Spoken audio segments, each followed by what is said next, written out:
just said Loosen Up is supposed to be fun.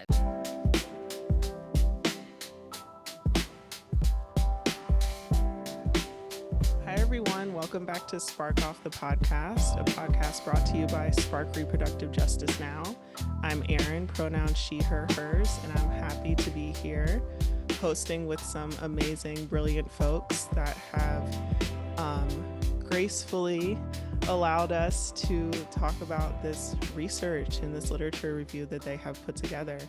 So before we get into that, I'll have y'all introduce yourselves. Please give your pronouns, however else you'd like to introduce yourself, and then talk a little bit about your organization.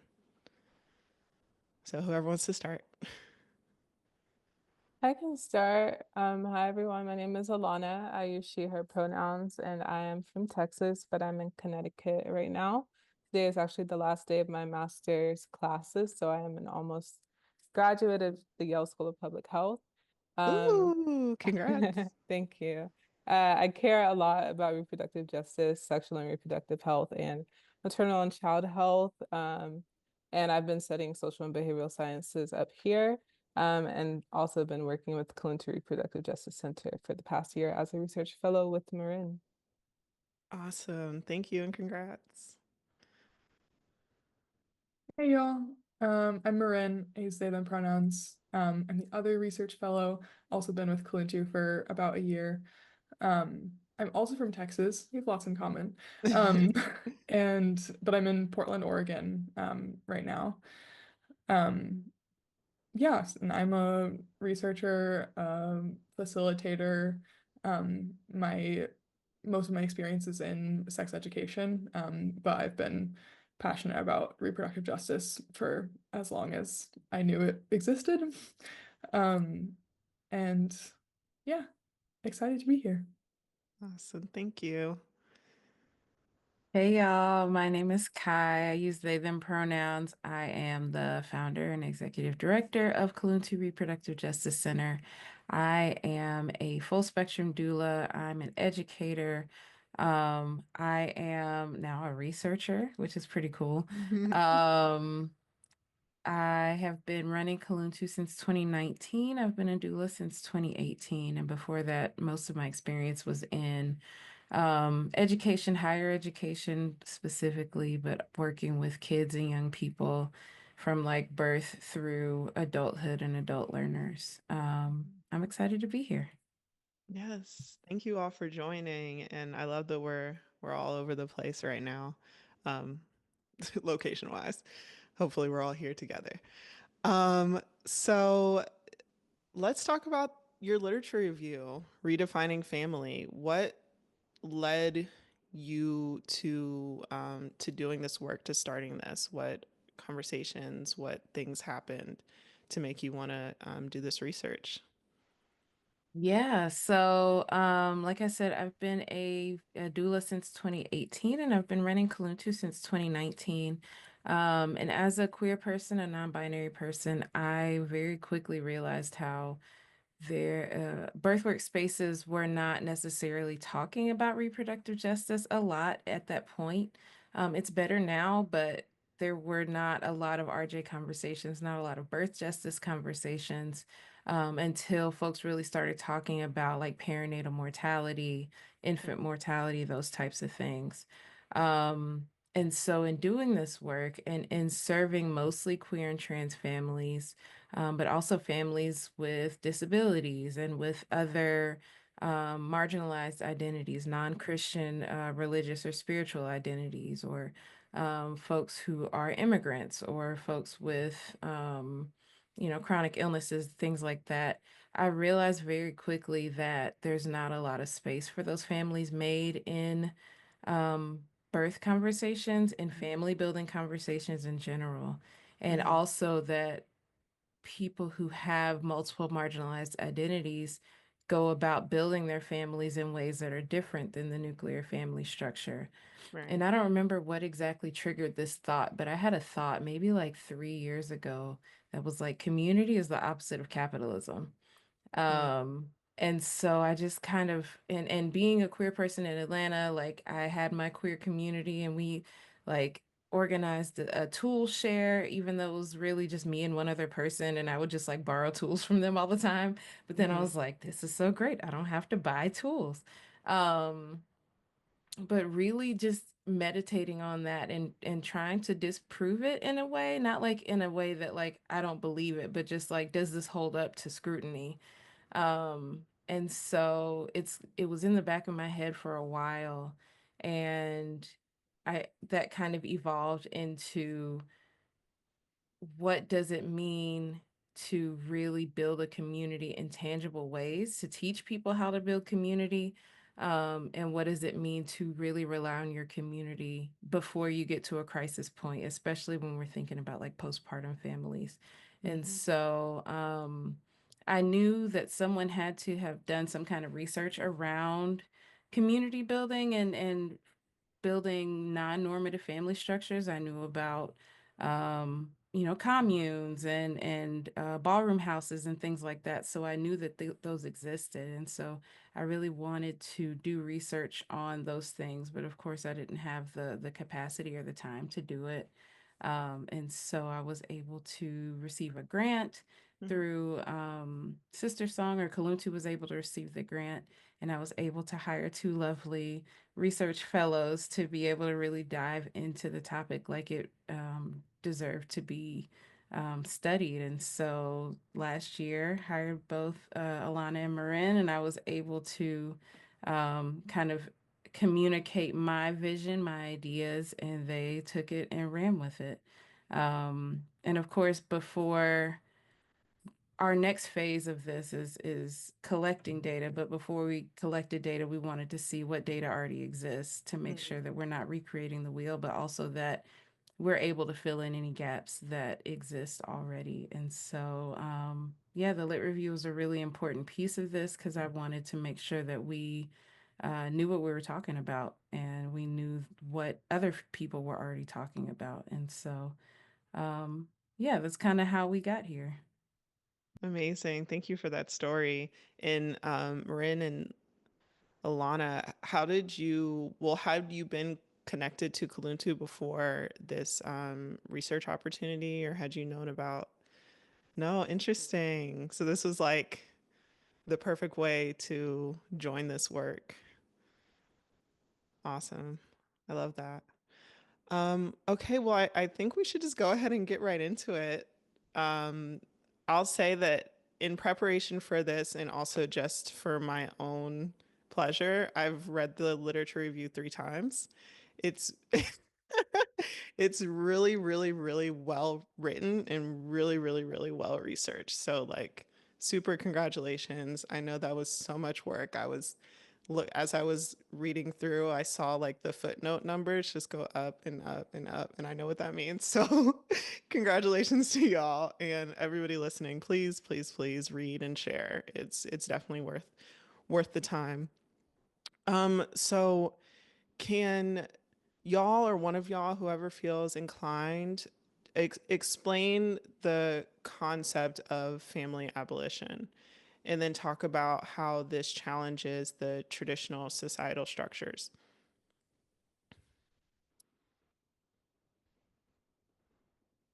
Yeah, and I'll give folks a little bit of context, because family Please. abolition is kind of where we arrive at the end of the literature review. Right. And the other 48 pages is like, it takes us through kind of family development throughout US history, starting pre-colonial to now. Mhm. So, it's a long road to end up in family abolition. Right. Understanding all the ways that the nuclear family form has been used to oppress marginalized people in the last 400 years. That's how we get to, we really need to abolish this structure and create something new. So we'll get into more of that, I'm sure, but Yeah. to ground in like a definition of family abolition. Family abolition is the movement to undo the family by creating a world where the family is not necessary as a means of like resource and care distribution. So it's not about, getting rid of people's loving family ties. Love is the best part of family and connection. It's really about critiquing the privatized care structure that we find ourselves in. That's the heart of family abolition. And I see family abolition as a creative framework, because it's asking us, how do we create that world where care is recognized as a universal human right and everyone has access to care, no matter who their family is, what generational wealth they were born into, who they marry, who they have connections to. It shouldn't matter, right? All of our needs should be met regardless. So that's kind of the most basic outline of it. Yeah, and thank you so much for that context. You all do a great job of taking us through, like you said, how you end up at family abolition. And the first thing that you all talk about is the nuclear family. And what is the nuclear family, why it was created, and how it perpetuates capitalism, patriarchy, white supremacy, and many other systems that we're constantly trying to fight against. Can you talk a little bit about that, about the nuclear family model and how it perpetuates all those structures? Yeah, for sure. So the nuclear family model is at bare bones, it is a kind of an isolated, self-contained household of two parents, usually cisgender heterosexual parents, right? Usually married, who have their biological children who are living with them. And so this structure, and we get into it in the lit review, the history of it is a little bumpy. It's not necessarily like a straight line or anything, but that's what we see and what has kind of been pushed as the quote unquote ideal family model. And it's, I think a lot of people picture like the 1950s when they think of the nuclear family, because this idea that this was the best time in American history, which we know is flawed for a lot of reasons. But this nuclear family model is one of the main vehicles of white supremacy and of imperialism and capitalism, because number one, it is this very Christian or even like Christian nationalist idea of this is the one way that family should be. And that anyone else in any other family structure is wrong and is sinful or is harmful. And so this model has been incentivized by the state in a variety of ways, right? We think about like tax breaks. We think about who's considered your immediate family when you have a job and you have like bereavement leave or family leave or parental leave or anything along those lines. Who can see you in a hospital and who can be your power of attorney, and all those assumptions that we make about our connections with each other. But beyond that, it perpetuates capitalism by heavily surveilling people who don't fit into that mold. And a lot of times that includes Black folks, Indigenous folks, immigrants, brown folks, disabled folks. And so we have seen, even in the past 5 years, we've seen families having their kids taken from them. Medical kidnapping, or whether it's a doctor, a medical provider, a social worker, a teacher who is saying, this child is not being taken care of because these parents are queer, because these parents are polyamorous, because these parents have a different structure than the nuclear family model. But historically, we've seen children taken away from their families for a lot less, right? We know about residential schools. That Indigenous children were kidnapped from their homes and their land to go to these schools to be indoctrinated into these white Christian ways. And that's both here in the US and in Canada. We know that enslaved children were frequently separated from their parents. And even after enslavement, apprenticeships, quote unquote, these children and young people were apprenticed to white families. And even we see, human trafficking that's happening, especially with immigrant folks who are promised certain jobs or certain perks to come to the U.S. and they come here and they end up being someone's live-in housekeeper or caretaker or something like that, but they are basically working all the time and they don't have any time off. And so, that nuclear family model, by being pushed as the only or one of the only legitimate family models, then increases the scrutiny that folks who don't fall into that model, either voluntarily or because they can't, that they receive. Mm-hmm. Yeah. Yeah, I wanted to add on something to this, even though I think that was a pretty thorough view of the nuclear family,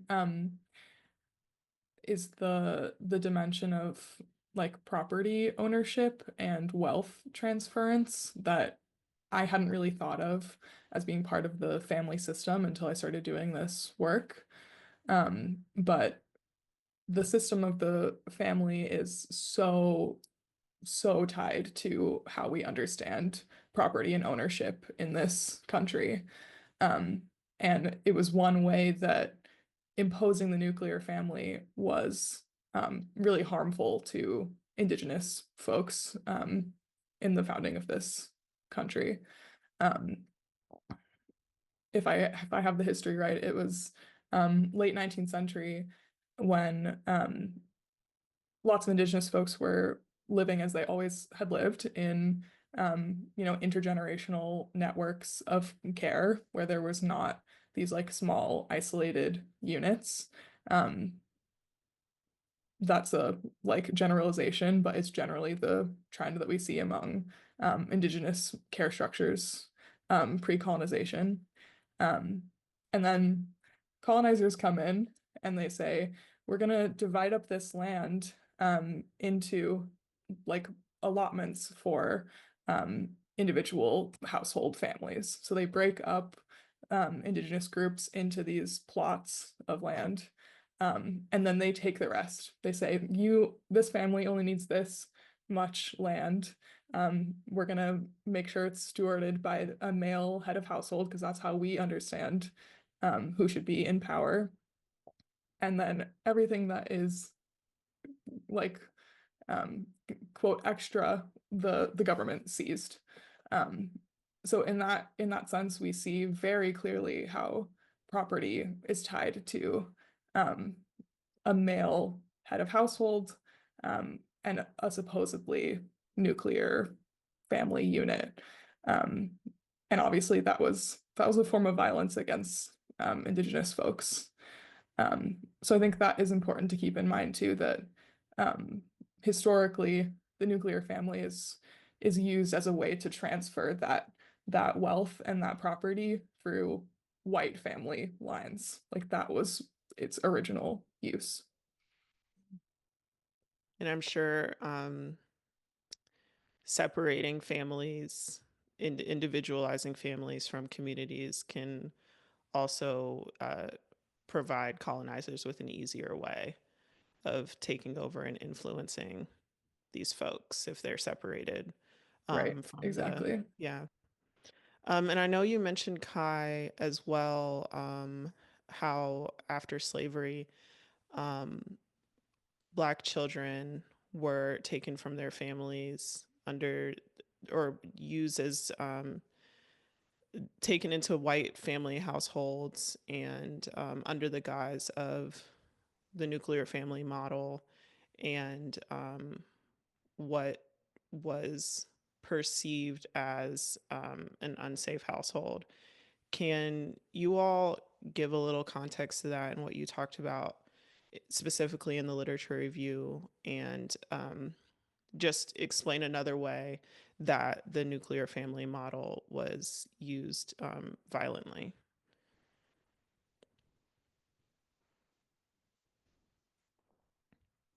Yeah.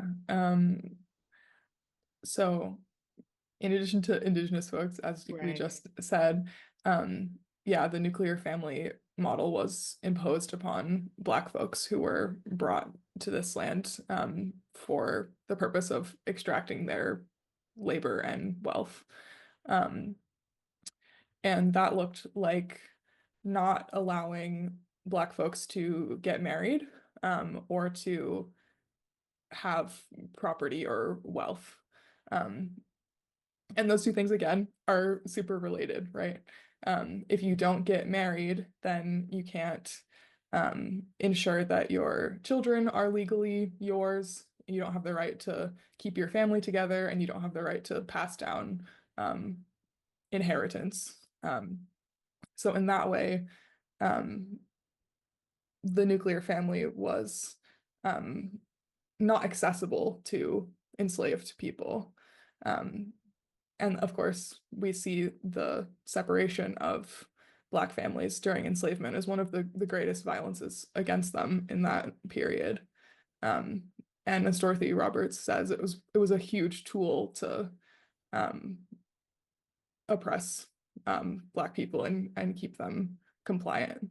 And then right after emancipation, it like flip-flops. And this is what really gets me, is that when slavery ended and enslaved people were freed, immediately the government starts using the nuclear family against them again, but in a different way. So they say, now that you have the legal right to get married, if two people are found cohabitating but not married, or if they're found to have multiple partners or be having sex outside of marriage, then Black folks could be put in jail or have fees against them for not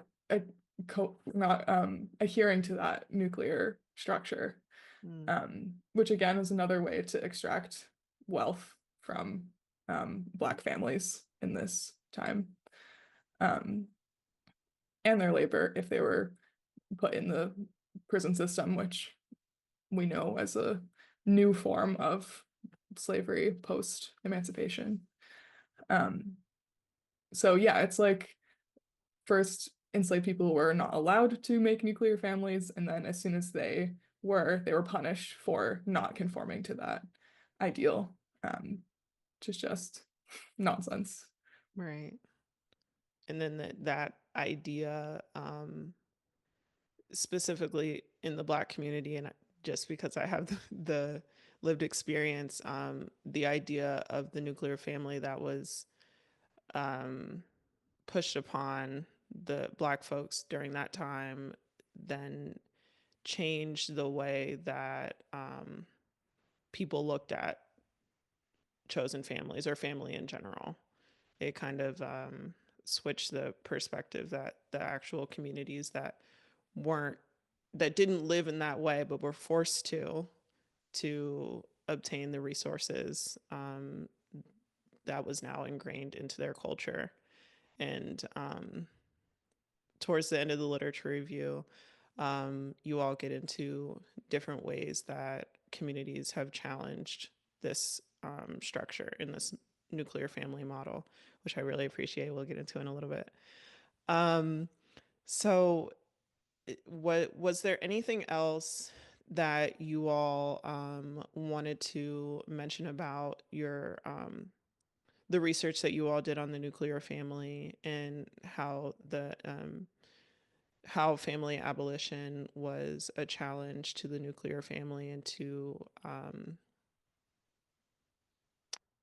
to the structures and the systems that the nuclear family perpetuated? I want to make sure I'm not missing anything before we move forward. Yeah, thank you for that.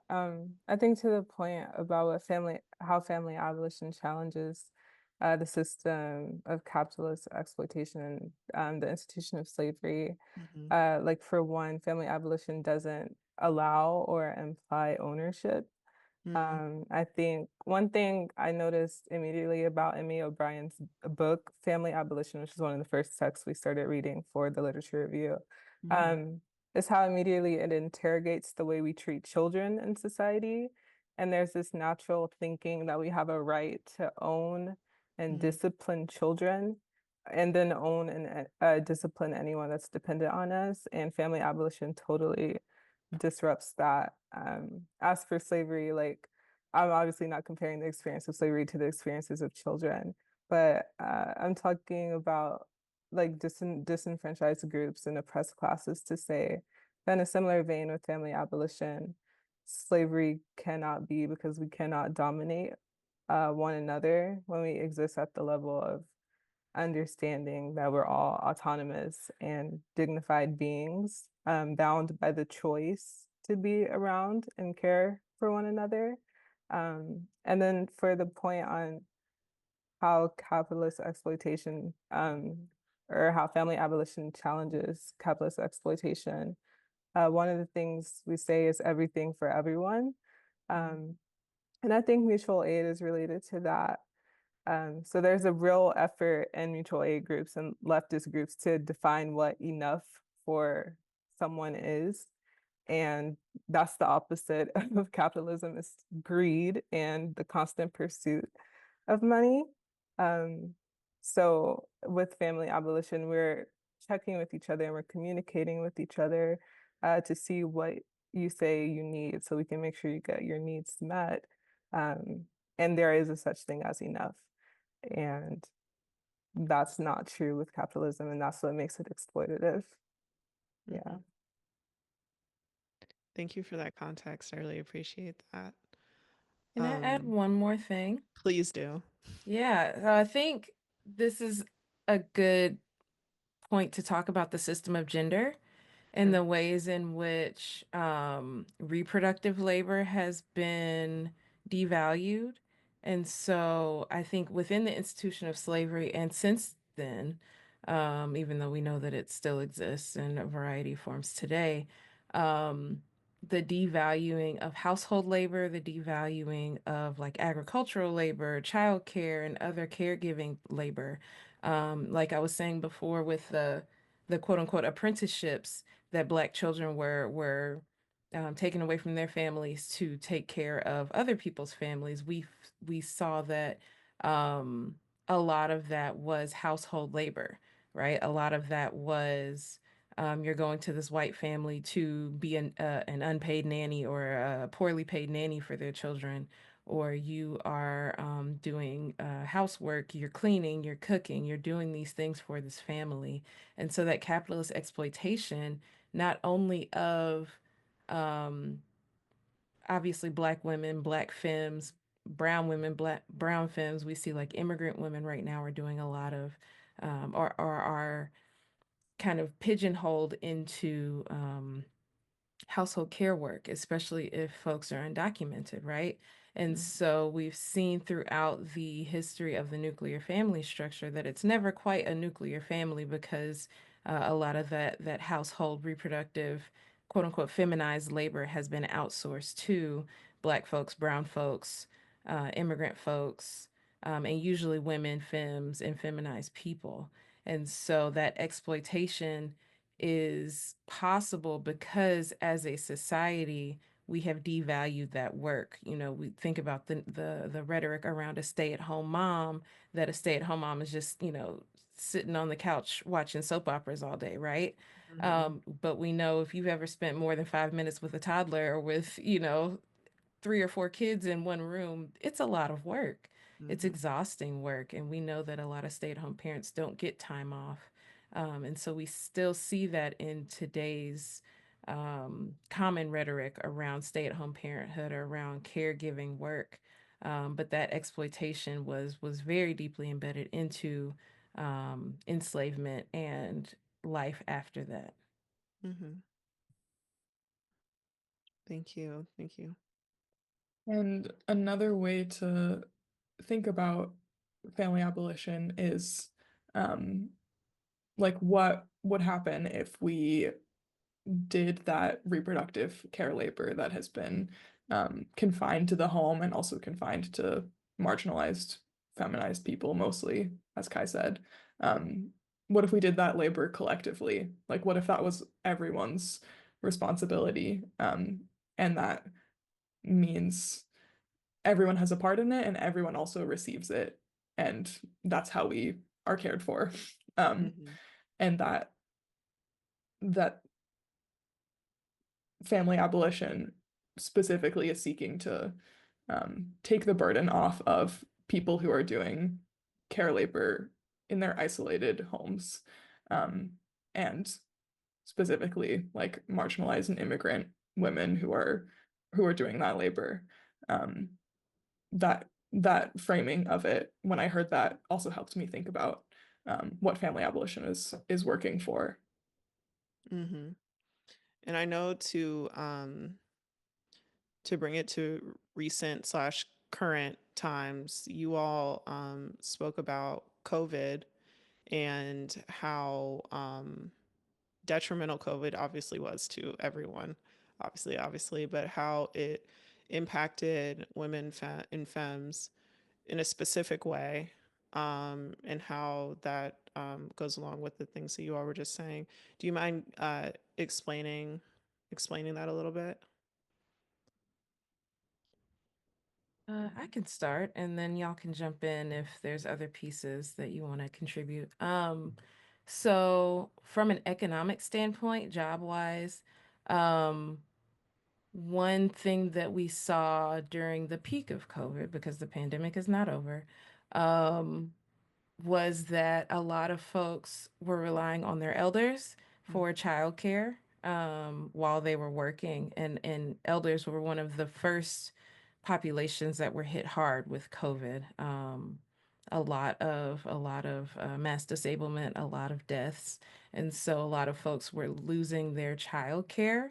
And then kids were doing school virtually. Folks were working from home virtually, and what we saw was that not only were mothers expected to pick up the slack of taking care of their kids while they were in school virtually, while daycares were closed and childcare facilities were closed, but also the majority of the job losses in those first couple of years of the pandemic, the vast majority of those were jobs that women held.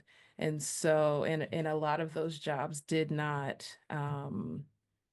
were not restored after. So a lot of and we think about, there's white collar, there's blue collar, there's pink collar, which is like service industry jobs. And those are, the vast majority of those jobs are held by women. And so restaurants, caregiving jobs like childcare or nursing homes or things like that, nannies, a lot of those in-person retail, a lot of those jobs were lost and a lot of those jobs were held by women. So folks were losing their jobs, expected to take care of their kids.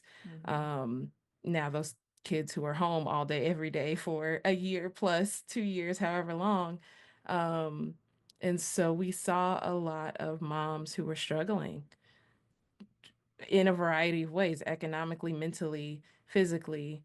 We saw a lot of folks who were giving birth alone, who were, experiencing the postpartum period alone. They weren't able to rely on their extended family as caregivers because of cautions, because folks weren't able to travel like they usually were. So then you have a kid who's a year, 2 years, 3 years old and has never really interacted with other kids, who has never been able to go to grandma's house for the weekend.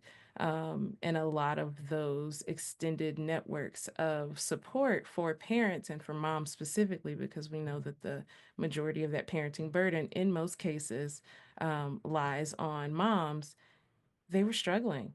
They were struggling a lot. And I think that that's still something that a lot of folks are recovering from. Yeah. Thank you. Thank you for that context. And if anyone wants to join in ever, just interrupt me. But where am I?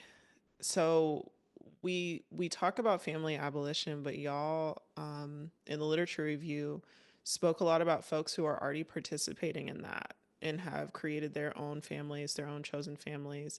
And can you talk about the role that the concept of chosen family plays in the concept of chosen family plays in the context of family abolition, and then how these structures are challenging the quote unquote traditional understanding of family.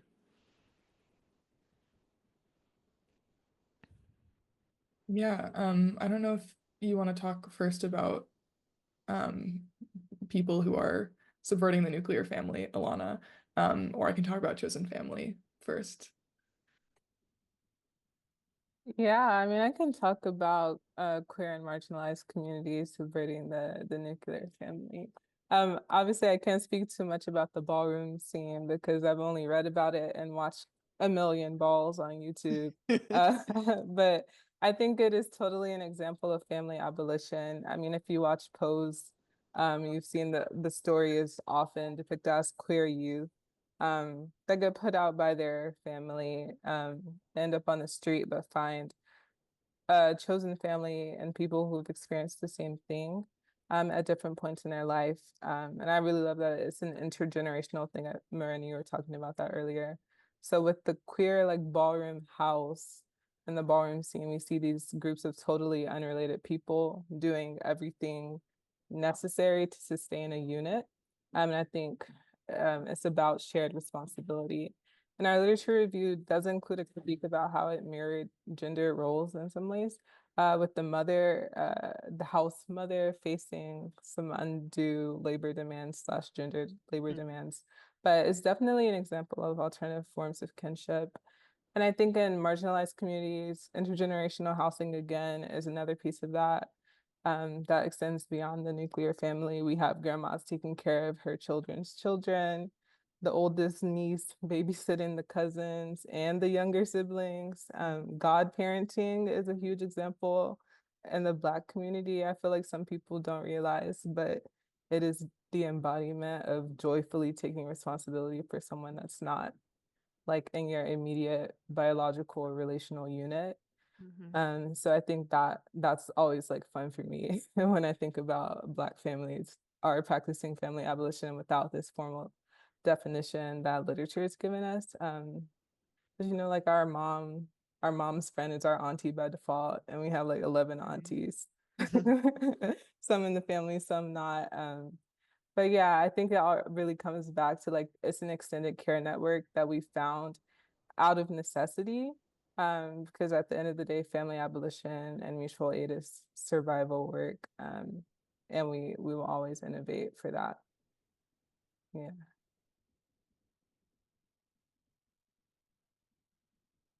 Yeah, totally. Um, yeah, and I think that like ballroom houses are a good example of chosen families that you just described, like these people who otherwise have no relation to each other choosing to care for each other. And I do think there's something radical and important about that choice. I do think there is a limitation though on the like radical potential of the chosen family. And this is, I'm sure, a debate among family abolitionists, and I'm sure there's different opinions about it here in this room. So I'll speak for myself, but I see chosen family as addressing some of the issues of the nuclear family structure, but not all of them. So it's like a middle ground kind of thing in my imagination between the nuclear family and family abolition. Because as you said, like chosen family gets around the like biological and legal obligations that make up family in our imagination usually.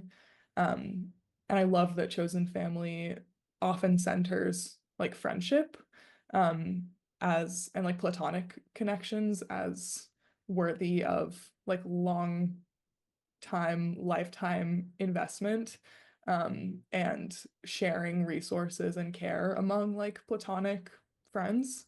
I think that's really beautiful. But like Alanah said, sometimes in chosen families, you get the same like kind of hierarchies of care labor being distributed in different ways based on identity. And also, chosen family doesn't get around this like privatized care structure that is so fundamental to our society right now.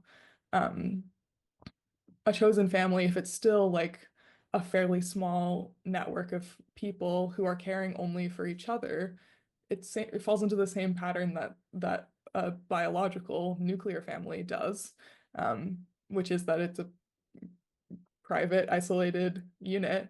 Though I know many chosen families are usually bigger networks than that. But I think the crux of it is that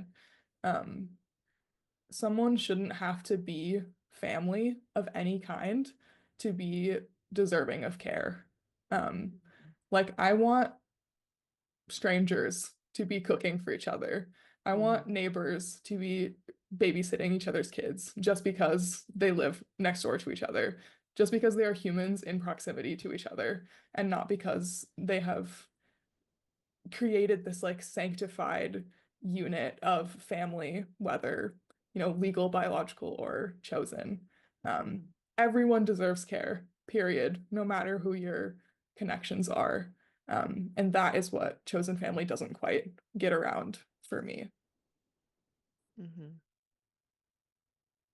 Yeah, that makes sense. And it reminds me, I think it was in the conclusion of the literature review when you all toyed with or contemplated, like, what about just eliminating family? Not what family is, but like having to have that in order to receive the care in all ways that we need. Like, can it just be like people? Or I don't know, like, is there another way that we can categorize people that we care for and exchange resources with, other than something that has to be like you said, Marin, like isolated from other folks? So I appreciate that perspective, and I appreciate that you're like, chosen families are amazing, but how do we go further than that? So yes, thank you. Yeah, and I think naturally, like, of course, people are always going to congregate to people they feel close to. It's not like, again, I don't want to get rid of emotional intimacy and closeness. Right. And we can't have those same connections with absolutely everyone we know. So how do we maintain those ties? And also, we don't link those ties to care and resource sharing. Like that should be given. That's baseline foundation everyone is cared for.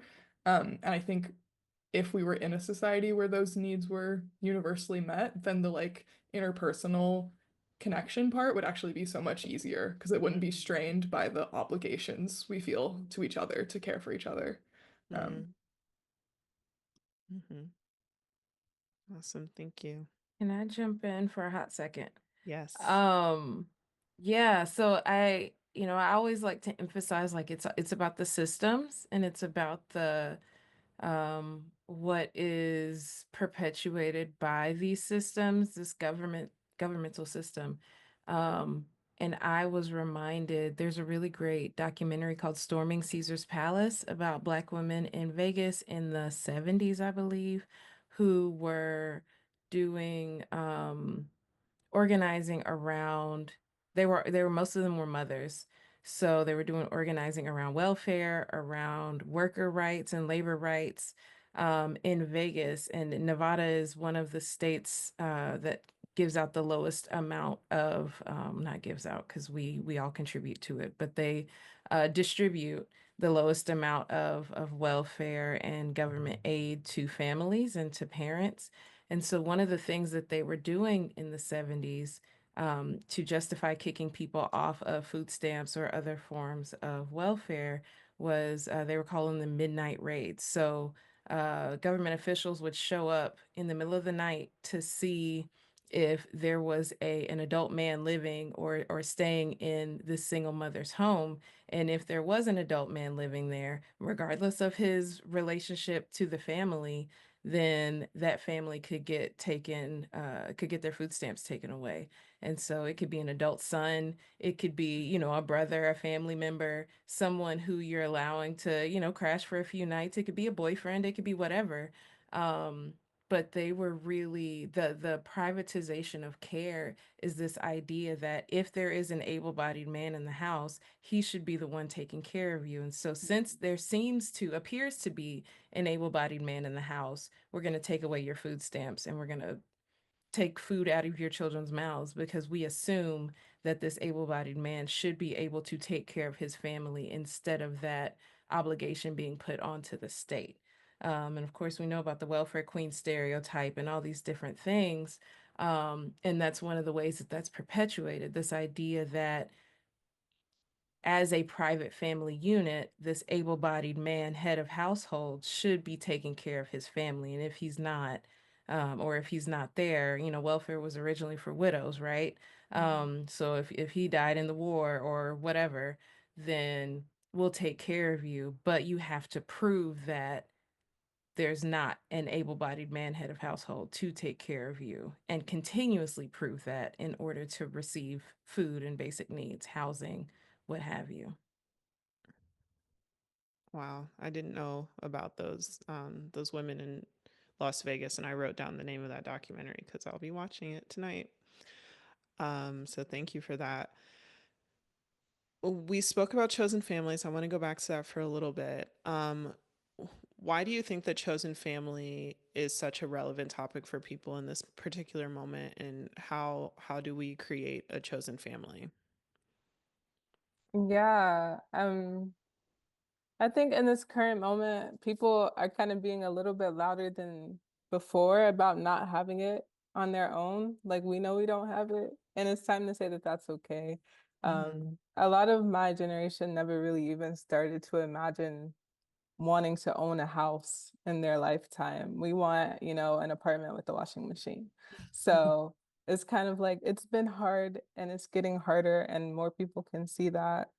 And so I think that as we insist upon family abolition in the literature review, we want people to know that family abolition is to ease the burden through sharing the responsibility and the stress of navigating capitalism, and capitalism should not exist and all of those things.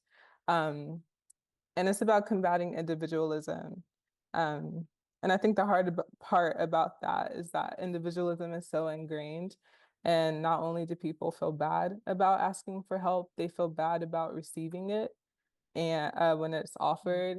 And we feel this obligation to be self-sufficient because of individualism. And that's becoming like less and less possible because they're taking everything away. Um, and like there's this idea that pulling yourself up by the bootstraps earns you respect. And as a reflex, we're also resistant to helping others, and we don't respect people who can't pull themselves up by the bootstraps. So family abolition is kind of our invitation to suspend all of that belief and blaming and all of the lies of capitalism and individualism to create those shared networks of responsibility, to just recognize that we all have needs and that we all can help each other. And I think in this moment, it's becoming very clear to see that we need to be supporting each other in that type of way. And answering how to create a chosen family is definitely a hard question, and I invite y'all to help me answer this. But what I would say is that we should get more serious about fostering community. We've been talking about proximity a lot. I think that really matters in what we feel like we're able to do. We can help who we can see, and we need to put the effort into seeing more people. And that means talking to your neighbors and accepting being inconvenienced by people's needs, like picking someone up from the airport. You can be annoyed while you do it, but you should still do it. And if you need someone to do that for you, don't feel the shame in asking for that. You have to like learn to not be afraid to be a burden, or to like say no, and also try to say yes to people. Yeah, and I think proximity is really a part that I'm super interested in exploring more because we already have our communities. But I think to create that chosen family or shared network of responsibility and community is just to root them deeper and invite others in. Yeah. Yeah, I can add a little bit more to that. I think that's a really good way to look at it, to think about proximity. And then a big part of it is just having those conversations and asking those questions and making yourself vulnerable. Like Alanah said, like being willing to inconvenience yourself, part of it is like the inconveniencing of vulnerability. People are lonelier now than ever. And we see it all the time, especially, we're talking about like incels and the manosphere and all that. People are lonely. Um, but you can't just make friends by just standing around people and hoping that someone will walk up to you and say, "Hey, let's be friends." You really have to put that out there. You have to, knock on your neighbor's door and say, "Hey, I brought you a plant." Or have some extra flowers that I cut from my garden. Would you like the, things, just what are the little things that you can contribute to the people around you? And it's not so much a transactional thing as, I did this for you, so you should do this for me, but it's just about building those deeper connections by being vulnerable and being willing to give, but also being vulnerable and being willing to receive. Because it is vulnerable to say, yes, I will accept that help. Yes, I would love if you took my kid to the zoo when you take your kids this weekend. And maybe I don't have the, $20 to pay for my kid to get in, but if you're offering, yes, I will take you up on that. And I'm not gonna make that a judgment on myself, or I'm gonna hope that you're offering because it's in your heart and not because you're trying to judge me or say something about my parenting or whatever. um and I think too, thinking about contributing, it can get really quickly, it can get into a capitalism kind of feeling of like, well, I'm a mechanic and I can contribute fixing your car, or I have this, tangible skill. It's not always about that. Sometimes it is like, they're going on vacation for a week. I'll look after your house. I will keep an eye out, make sure if you have any packages, I'll grab your packages, make sure nobody, no porch pirates come and get them. Like it doesn't have to be, I have this very important skill that I can contribute. Sometimes it's just like, I'm here to listen. Or let's have a little conversation while we're both out front in our yards. And I know we hate having random conversations with strangers, but sometimes those little points of connection and just those little things that we can contribute to each other are really important. And it doesn't have to be so transactional or so, well, I don't drive, so I can't take people to the airport, so I guess I can't have a community. Like it might not be that. That might not be your contribution. And it's really about, I guess, taking inventory of yourself and like, what are you capable of giving with boundaries, with um, within your means and without overstretching yourself, but what are you capable of giving? And what is it that other people need? And maybe you're the person who knows all the resources. Like, hey, I know this church has a food pantry on Tuesday, that church has one on Thursday, and you can go to the YMCA every other Friday and they have produce from their garden. That's not necessarily labor, but it is a connection and it's a way for people to get their needs met. So really taking the time to examine that within yourself and be able to offer that to the folks around you, whether that's in physical proximity or online proximity, because online communities are important. Online relationships are real. And I don't think we should undermine those either, because we can still support each other even from a distance. Yeah, I have had to do some of my own like reckoning around that, like seeing the skills that I have to contribute to my community as valuable. Because I feel like mostly I have soft skills. Like I love to listen. I love to educate and facilitate and be in the like social stuff with folks.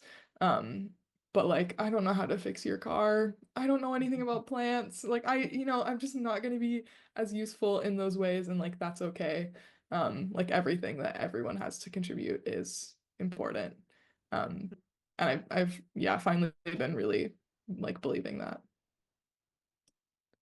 Yeah, and real fast, the devaluing of soft skills goes right into the whole system of gender and reproductive care because it's so important to be able to have conversations with people, to have a group conversation and to facilitate that. That is a skill.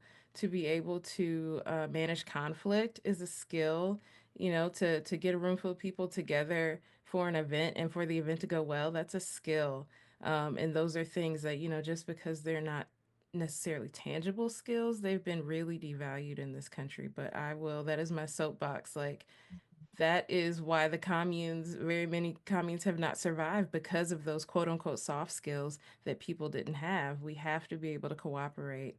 And there has to be maybe not necessarily a capital L leader, but someone who can wrangle the cats, right? Someone who can really get everyone together and on the same page and on one accord, and to help mediate hard conversations and help folks get to a shared goal and determine what those shared goals are. So yeah, I'm happy that you've come to that conclusion, Marin, that those are really important. And I hope that other folks who are listening, if those are your skills, they're needed. They're desperately needed.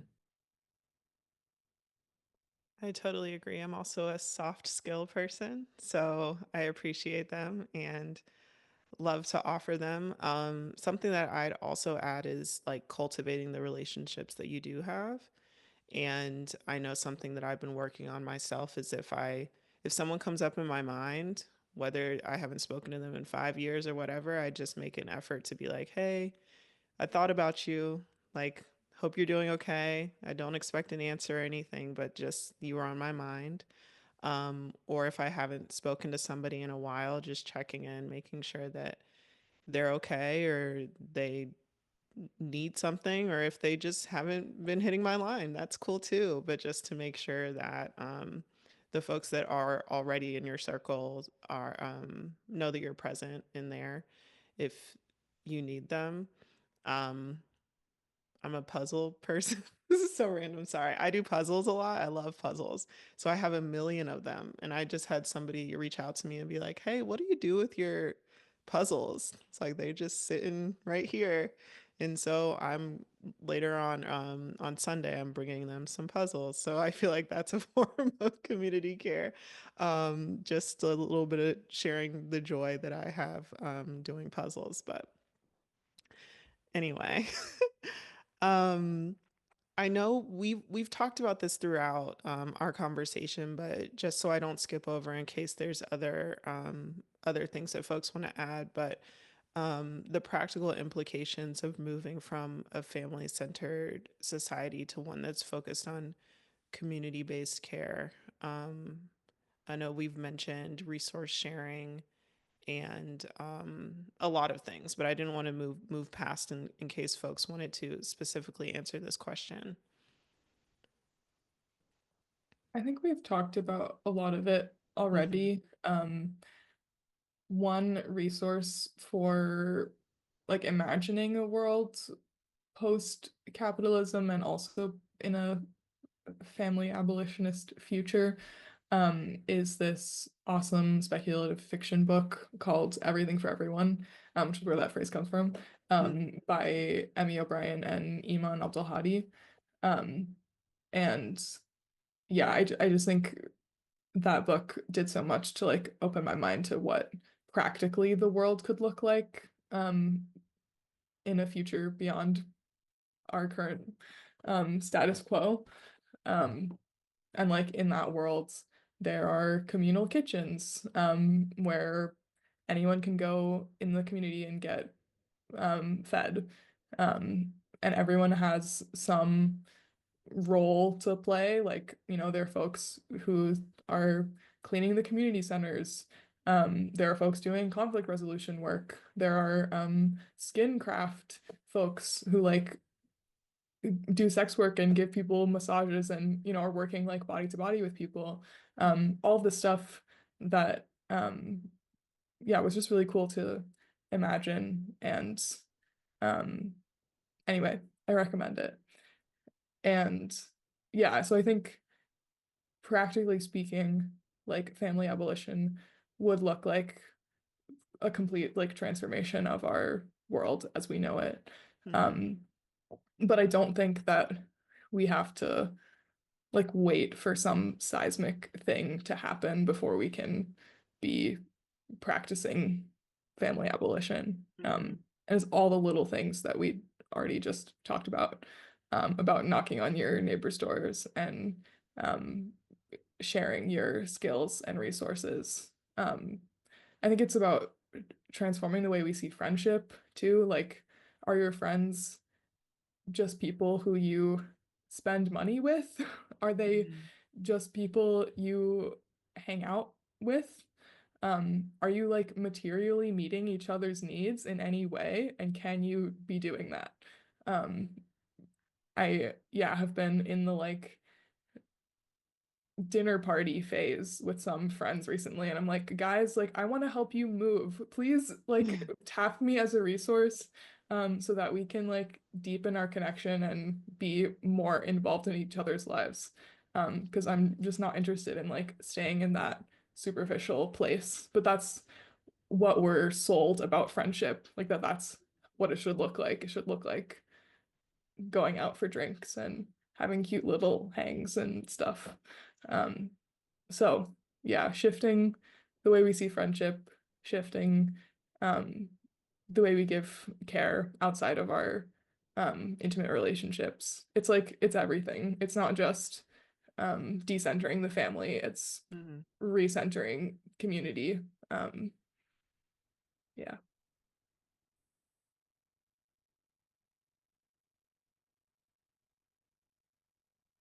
I don't know if you all have anything else to add to that.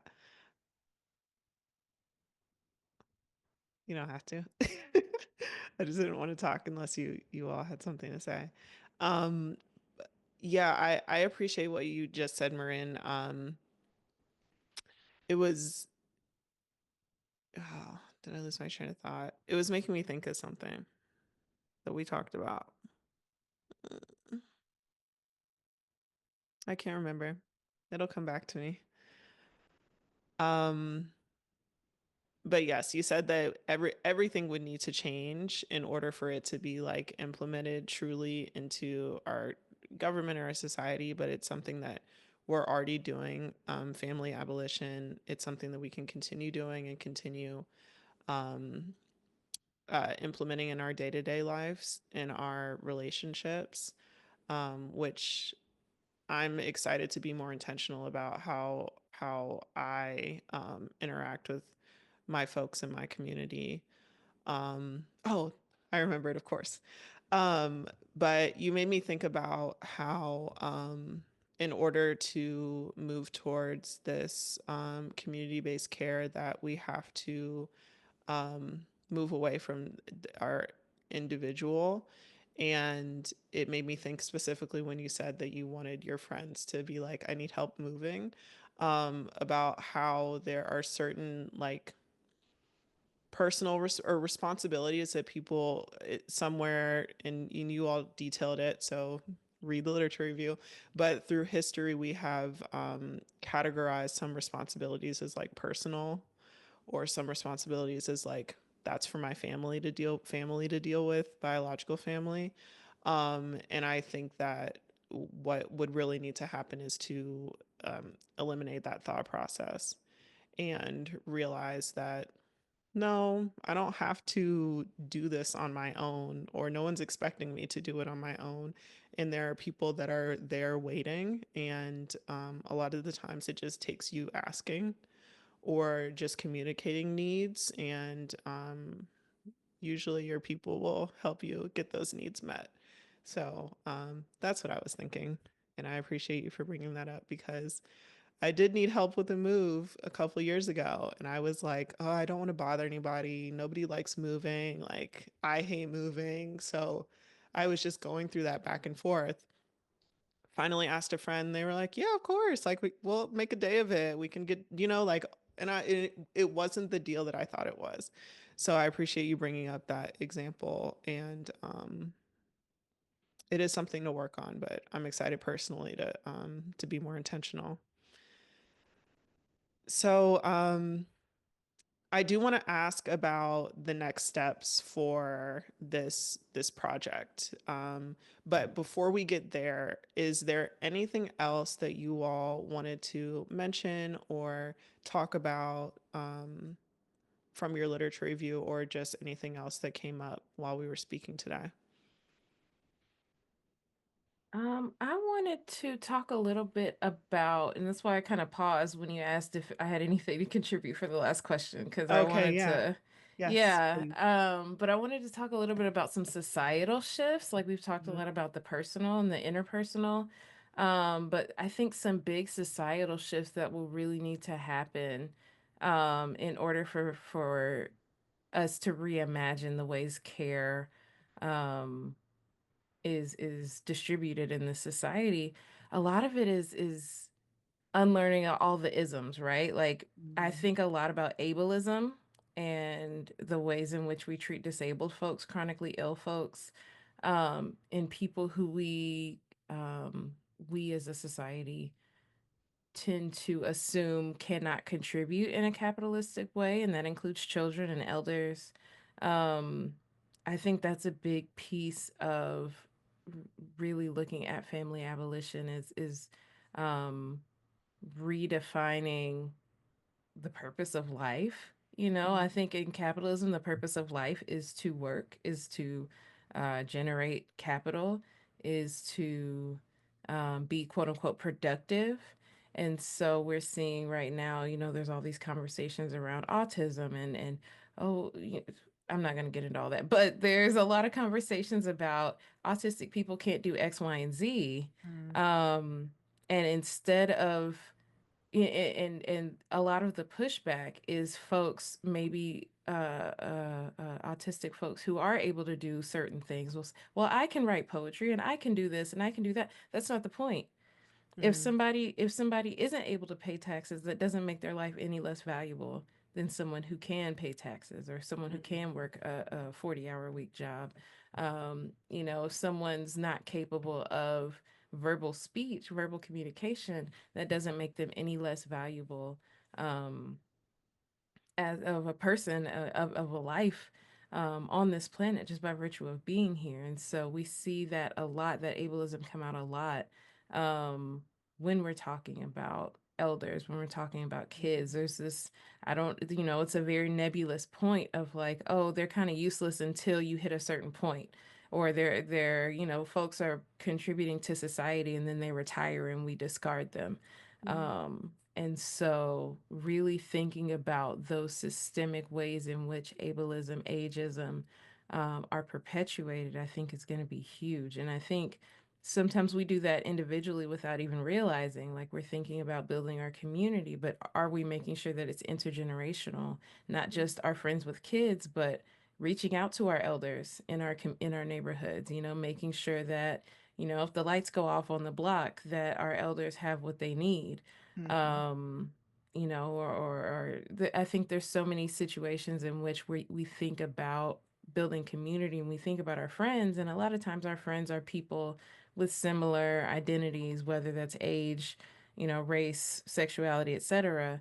And so those people who get left behind are the disabled folks, are the elders, are the younger people who don't have parents or families who are looking out for them. And so that just societally looking at those people that we have deemed as less than valuable, we have to completely reimagine what is the purpose of human life and how are we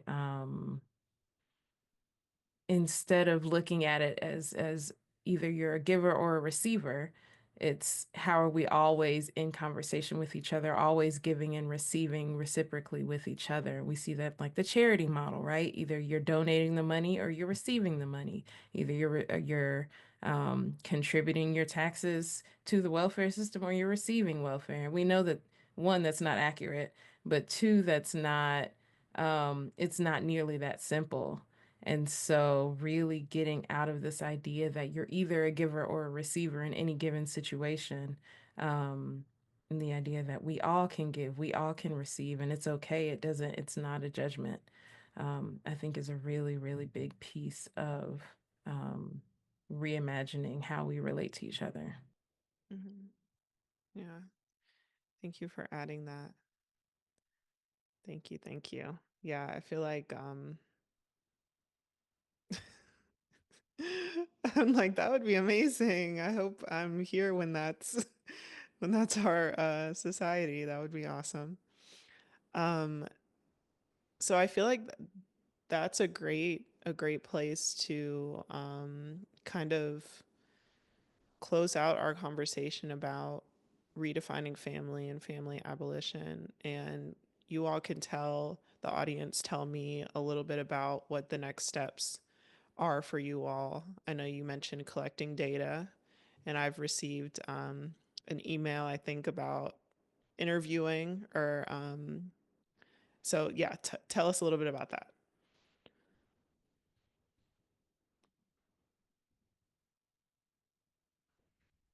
Okay, I can start. So yeah, now that we have released the lit review, it's been a couple of months.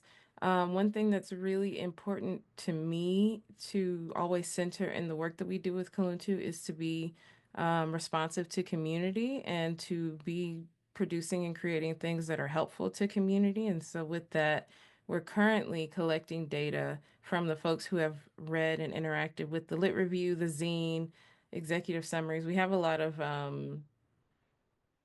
everybody can't read a 50-page a lit review, so we Right. have a lot of different modalities or media that communicates this information. So we want to get feedback from the people who actually have interacted with this, folks who work in a variety of fields: public health, social work, education, community organizers, etc., medical field. Is this, and just asking folks like, is this useful to your work? And if it is, how do you see yourself using it in your work? Are you going to use this to lobby for more expansive laws around parental leave, or more changing some of the policies in your organization? Are you going to look at the ways in which your programming is restrictive when it comes to the definition of family, et cetera? So that we can have an idea of, did this do what we wanted it to do, and how is it being used, so that we can then say, okay, social workers are using it in this way, so maybe we can develop some kind of supplemental something to help them do this work better. But then, yes, the next phase, the kind of phase two, now that we have this foundation of data, is we want to collect stories from multiply marginalized families, whether that's Black queer folks, folks with disabilities, et cetera, about how are they doing this already? How are they already maybe not using the words family abolition, but how are they reimagining the ways that they relate to each other, care for each other, and support each other? And what can we learn from people who are already doing this work? I think a lot of times when you have a radical reimagining of something, a lot of the critique is like, well, how are we going to do that? How are we going to abolish the police, right? How are we going to abolish X, Y, and Z? Or how are we going to change the education system? Well, we can look at these people, these families, these groups, and see how folks are already doing it, and then use those stories as a jumping off point to continue to imagine different things, and to for people who interact with these stories to be able to take inspiration and see, okay, this person did step 1, 2, 3, 4, 5. Maybe I can try that, or I can take it and spin it a little bit to fit with the context of my daily life. And so we're hoping to do some interviews, collect some stories, maybe do some focus groups. We're still in the early phases of figuring out exactly what we want to know and how we want to gather that information, and even like what format we want to present it out to the world. But a couple of questions that have come up or a couple of, I guess, thoughts that have come up as we've been exploring this. One is around conflict and how do people manage conflict and how do people get to the other side of conflict without disposing of each other, right? How do people have long-term connections with each other, make it through the hard parts, because we know that it's not possible to not have hard times with connection with other people, but make it through those hard parts and have a stronger relationship. And then another piece is around specifically one thing that came up literally yesterday was around like postpartum folks. And there's that, maybe it's 3 weeks, 6 weeks, 12 weeks, 18 weeks that folks may have leave or the ability to be at home with their kid. And, the radical imagination is great. And then as soon as they have to go back to work, it's right back into this nuclear box. And for some people, that means isolation. And so what that brief moment of possibility of however long it is for different people, depending on, their situation, how can we maybe take that moment and expand that or jump on it and really make it a more sustainable thing instead of, oh, we have a meal train for the first month or two, and then everybody goes back to their daily life. People want to cuddle the newborn, but 6 months later, you haven't heard from them.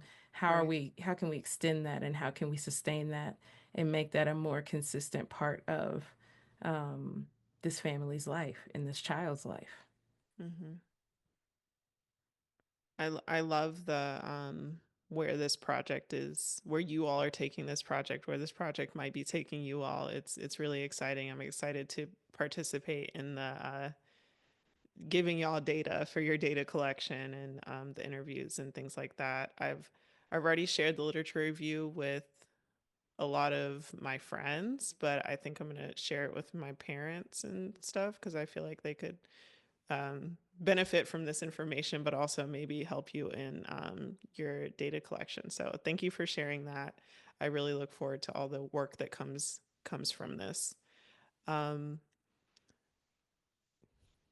maybe we can have our contact info in the bio of this podcast. So if someone really feels like, oh man, I want to share my story of how I'm decentering family and practicing community care, great, like reach out to us. I know we're in the really early stages of that, but still we're open to hearing from folks. So, and if people just want to talk to us about this, if they read the literature review and have thoughts, like we are here to engage with the community and we want to hear from you. Yes, that would be amazing. Yes. We will definitely do that. And speaking of, before we close out for good, if y'all could just explain where to find this literature review, if there's any other work that you're doing that you want to shout out, or any other ways that you want folks to be able to get in contact with you, please let everybody know. So you can download the literature review on the website kuluntu.center. You can also find the links to everything we're doing on our Instagram, Kuluntu RJC. We'll also be in Atlanta for a couple conferences next weekend and sometime in June. Yeah, next weekend. Actually, I don't know when this episode is coming out. We'll be in Atlanta. I'll also say real quick that you can sign up for our newsletter.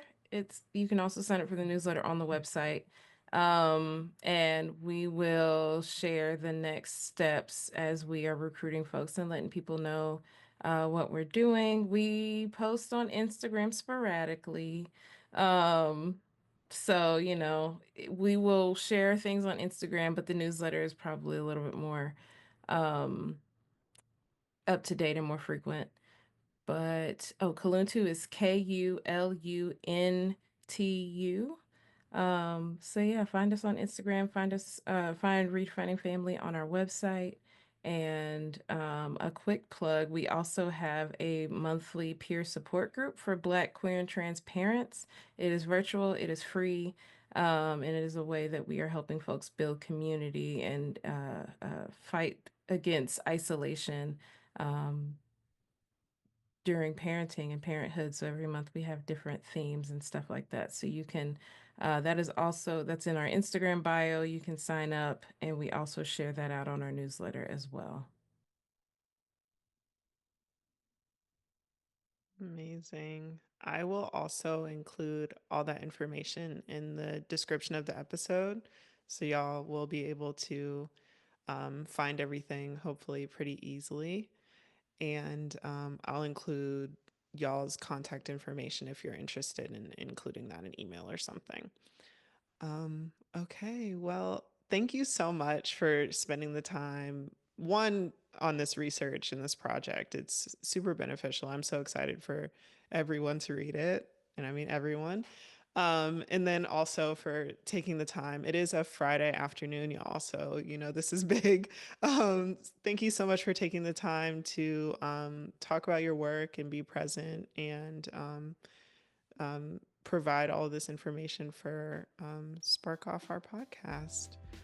I think that's it.